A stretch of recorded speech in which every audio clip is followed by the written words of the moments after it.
Bagaimana kabarnya hari ini dulur? Semoga sehat semua, selalu diberikan kemudahan dalam menjalankan apapun, dan selalu diberi keberkahan agar kita selalu selamat di dunia dan dunia akhirat. Di wisata belakang ini kita akan mengekspor semua yang ada di sana, religinya, kearifan lokalnya, dan sosial kemasyarakatannya. Jadi mari kita sama-sama dulur mengikuti apa yang ada di sana bersama-sama. Ayo.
Begitu indah panorama Gunung Budak dulur.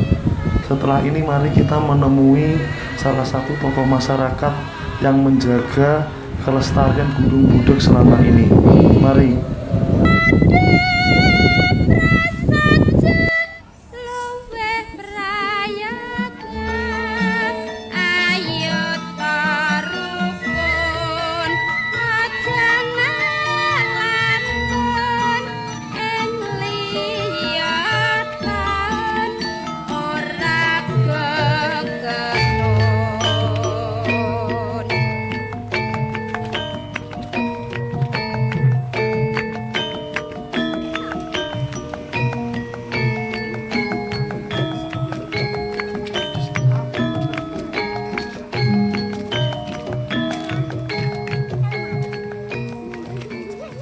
Saya Dana Pak dari tim kru Ongak-Ongak Desa yang ingin mewawancarai terkait dengan wisata yang ada di Gunung Budak, Desa Tanggung, Kecamatan Campur Darat.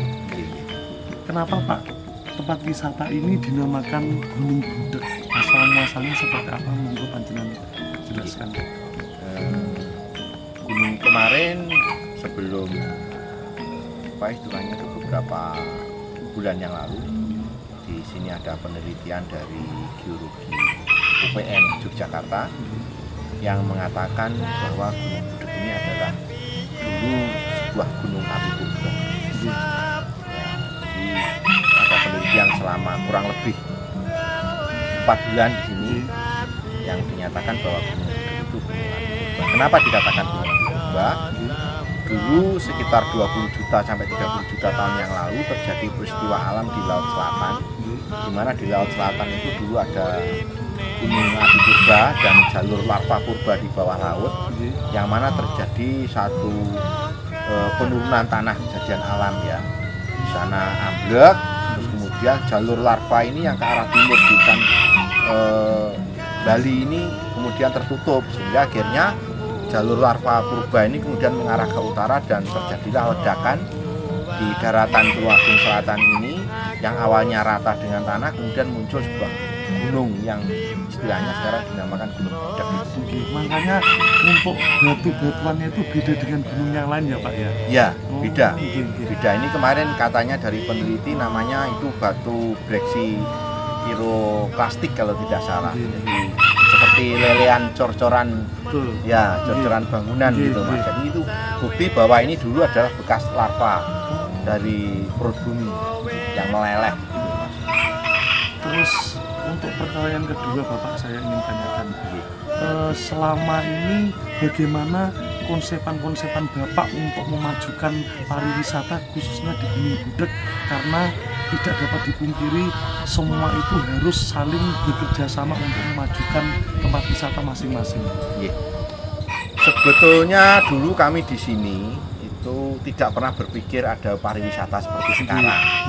Karena dari kita di sini itu tujuan utamanya itu adalah melestarikan gunung ini supaya kalau setiap musim penghujan itu tidak menimbulkan banjir di sawah. Nah, karena perkembangan teknologi HP yang semakin ada sosial media itulah kemudian akhirnya malah berubah menjadi objek wisata. Jadi kalau kemudian sekarang ini rame, ini dampak, ini bukan tujuan. Tapi mau tidak mau kita akan mengikuti sebuah tren sekarang ya Mas ya. Jadi kalau sekarang trennya wisata ya kita tata sesuai dengan apa yang ada sekarang, ini manfaatnya di masyarakat. Kalau caranya bagaimana ya kita didampingi oleh Dinas Pariwisata dengan membentuk Podarwis. Kemudian kita selalu berkomunikasi dengan warga sekitar. Bagaimana kita menjaga tempat ini supaya aman, nyaman, indah, ya toh, ramah seperti tata pesona itu. Jadi saya ini tidak ada apa-apanya tanpa dukungan masyarakat. Yang penting itu sekarang masyarakat saja. Saya sebagai orang yang mengawali di sini membangun fasilitas ini, ya kita ngikuti masyarakat. Toh ini juga bukan milik saya, ini milik anak cucu, saya tinggal hanya merawat saja. Terus untuk pertanyaan yang ketiga Pak, dengan sudah pesatnya bahkan sampai masuk di salah satu TV stasiun swasta, bagaimana Bapak nanti untuk menjaga kelestarian ini, karena tidak dapat dipungkiri untuk tempat wisata itu mesti ada positif dan negatifnya. Jadi bagaimana Bapak untuk tetap lestari dari alam atau tempat wisata khususnya Gunung Budak tersebut? Pertama, pariwisata itu untuk tetap eksis ya, untuk tetap lestari dan langgeng itu harus memiliki tema. Tema itu harus kuat dan harus berkarakter. Makanya kenapa kami di sini selalu menjaga, karena kita sudah punya 5 tema di sini Mas. Pertama, Gunung Budak sebagai wana budaya, Gunung Budak sebagai wana pustaka, sebagai wana pusaka, wana wisata dan wana asrama. Ini benar-benar 5 konsep yang sangat berkualitas yang nantinya akan memiliki nilai jual secara nasional dan internasional. Jadi kembali kepada sejarah awal Gunung Budak ini ada sebagai tempat pertapaan, tempat pendidikan para resi, para biksu-biksu muda, masyarakat bertapa di sini, mencari ilmu di sini. Ini kita kembangkan 5 konsep itu supaya nanti wisata di Gunung Budak ini lestari dan tetap terjaga. Nah, untuk supaya bagaimana nanti kita maju, kembali lagi bahwa peran serta masyarakat dan para pengelola yang ada di Gunung Budak ini berperan penting. Jadi antara Podarwis, kemudian lembaga masyarakat desa hutan, pemerintah desa Tanggung, pelaku pariwisata mulai dari pedagang kaki lima, warung-warung, penyedia jasa layanan transportasi wisata, semua kita akomodasi. Di sini tuh tidak ada yang namanya paling menonjol, semua itu sama Mas. Jadi kita itu pakai apa ya, nggak usah terlalu daki-daki istilah wong Jawa. Jadi wong Jawa ki sementing ki enek apa-apa dimusyawarah nih. Kita setiap bulan itu selalu musyawarah. Setiap bulan di minggu keempat, hari Jumat malam kita itu ngumpul di sini. Ada arisan, kemudian ada musyawarah besok sing wayahe nyapu sopo. Kemudian kalau ada orang yang sekiranya itu mungkin tujuan tidak baik itu, nanti siapa yang mengamankan juga masyarakat sini. Jadi semua kita sudah serahkan. Seperti parkir itu kita serahkan kepada Karang Taruna. Kita tidak minta. Terus kemudian kunci yang mau naik kita serahkan ke warga. Jadi intinya sekali lagi bahwa wisata itu kalau mau maju syaratnya itu satu, visi misinya bagus, guyub rukun, terus kemudian pemerintah desa dan daerah itu yang guyub, itu sudah insya Allah jadi Mas. Untuk selanjutnya pertanyaan terakhir Bapak ya. Ini harapan Bapak untuk pariwisata khususnya di Gunung Budak dan pemerintah Kabupaten Tulungagung beserta seluruh pemerintah yang ada di Indonesia itu harapannya seperti apa agar yang lain bisa mencontoh untuk prospek ke depan seperti pariwisata Gunung Budak tersebut. Oke. Begini, kita ini kan di sini ini hanya memulai ya, Mas. Kita mungkin menjadi inspirator buat desa-desa yang lain, mungkin buat kabupaten lain ya. Nah, harapan kami di sini itu terutama yang di Gunung Budak ini menjadi pusat turisme di Kabupaten Tulungagung. Secara geografis kita ada di tengah kota, jarak dengan kota dekat. Teman-temannya dari selatan ke utara juga tidak jauh, dari barat ke timur, timur ke barat. Kota juga ke arah selatan juga tidak terlalu jauh. Harapannya kalau Gunung Budak ini menjadi pusat turisme, maka menjadi pusat inspirasi, pusat studi banding, ya, bagaimana kita mengelola aset desa, bagaimana kita mengelola hutan itu dengan baik dan benar. Masyarakat bisa berdampingan, bisa memanfaatkan hasil alam tanpa harus merusak. Karena seperti kita ketahui di daerah selatan sana alamnya banyak yang rusak. Itu karena masyarakat belum sadar, belum paham bagaimana mengelola lingkungan. Nah, kalau Gunung Budak yang kondisinya 85% batu, hanya 15% tanah bisa hijau royo-royo, bisa mendatangkan turis. Nah, berarti di tempat yang lain kalau mau pasti bisa, Mas. Nah, tinggal ada yang serius untuk benar-benar melakukan upaya itu apa tidak. Saya yakin seperti Sendang, Pagerwojo ini indah sekali, lebih indah daripada Batu Malang. Ya, pantai kita ini paling cantik dan tidak mungkin orang Jombang itu nyari pantai ke utara.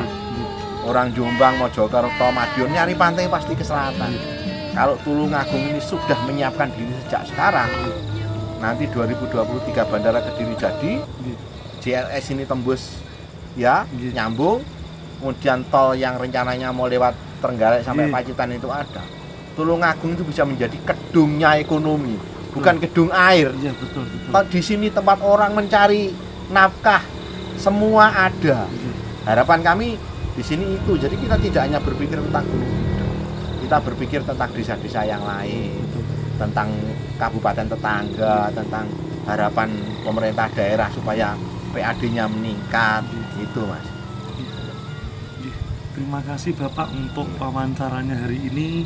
Semoga kedepannya Gunung Budak menjadi akses wisata yang disukai banyak orang, dan Bapak sendiri juga menjadi orang yang sukses selalu dalam lindungan Tuhan, dan sukses kagem Bapak Agus. Terima kasih Pak. Terima kasih Mas. Terima kasih, itu saja yang bisa saya sampaikan untuk hari ini. Semoga kita selalu dalam lindungan Tuhan, dan jangan lupa selalu bersyukur. Bangga dadi wong desa.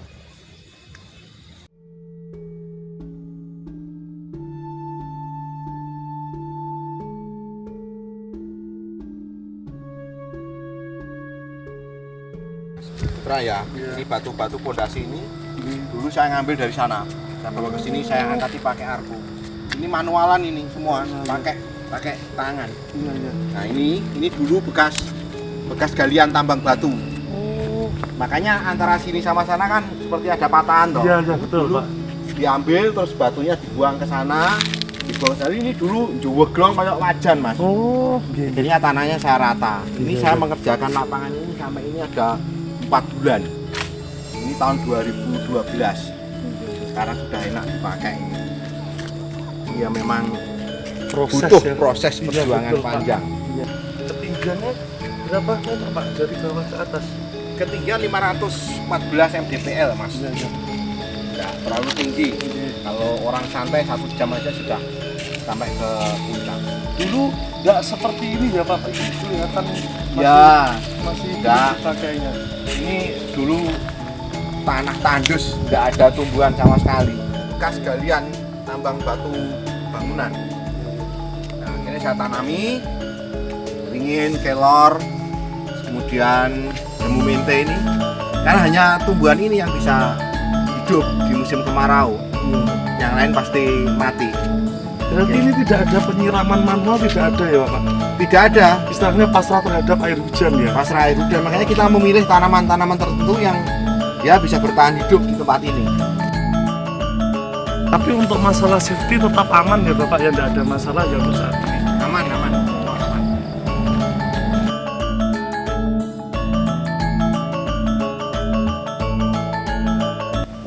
para pengunjung itu yang banyak di jam berapa Bapak untuk mengunjungi tempat wisata ini? Sekarang paling banyak pagi jam setengah 6 karena musim sepeda Iya, sehat itu. iya, iya. Biasanya mereka jogging dari Iya. bawah sini sampai dari bawah atas itu, kemudian mereka turun. Ya mobilitas paling banyak ya paling banyak. Ini kita awasi juga dengan CCTV. Saya pantau lewat Android, dimanapun saya berada bisa mantau. Untuk keamanan juga sebetulnya, supaya tempatnya selalu terjaga, tidak ada yang macam-macam. Penting. Dulu itu kan di salah satu TV swasta kan sampai di puncaknya ya Bapak ada matahari terbit itu sampai terlihat kabut-kabut banyak. Itu kalau untuk kalangan pendaki pemula apa bisa nyampe atas? Bisa. Saya kira itu hanya khusus untuk pendaki yang sudah mahir boten nggih. Oh, enggak. Pemula bisa. Makanya kembali lagi begini Mas. Kalau ke puncak itu kan tidak semua orang bisa. Iya. Apalagi yang sudah tua-tua enggak mungkin Iya, sampai iya. ke puncak. Nah, seiring dengan perkembangan puncak gunung sebagai wahana sunrise, kita mengembangkan wahana sunset. Oh, begitu. Supaya keindahan ini tidak hanya di puncak, di bawah saja juga sudah indah. Iya, iya. Di depan ada tempat-tempat selfie, agak ke lokasi sini. Kalau malam hari kita kemah di sini sambil melihat bintang, melihat sunset ya, Iya. sore mau tenggelam Iya. itu. Ini bagus dan ini tempat ini selalu ramai untuk pendidikan. Mulai dari diklat anak-anak mahasiswa, anak mapala, anak STM, SMA, kemah, pramuka itu banyak di sini. Dan aman karena sudah banyak fasilitas ya, ada listrik, ada wifi, lampu-lampu, MCK semua komplit dan semua di sini dipermudah, tidak terlalu profit ya istilahnya. Kalau di sini harus bayar sekian, tidak. Kita tergantung dari kegiatan anak-anak, kita menyesuaikan budget sehingga dari awal sedang kita bahas di depan tadi supaya Gunung Budet ini menjadi tempat untuk edukasi. Tidak hanya dinikmati keindahannya tapi juga memberi manfaat ekonomi, manfaat pendidikan.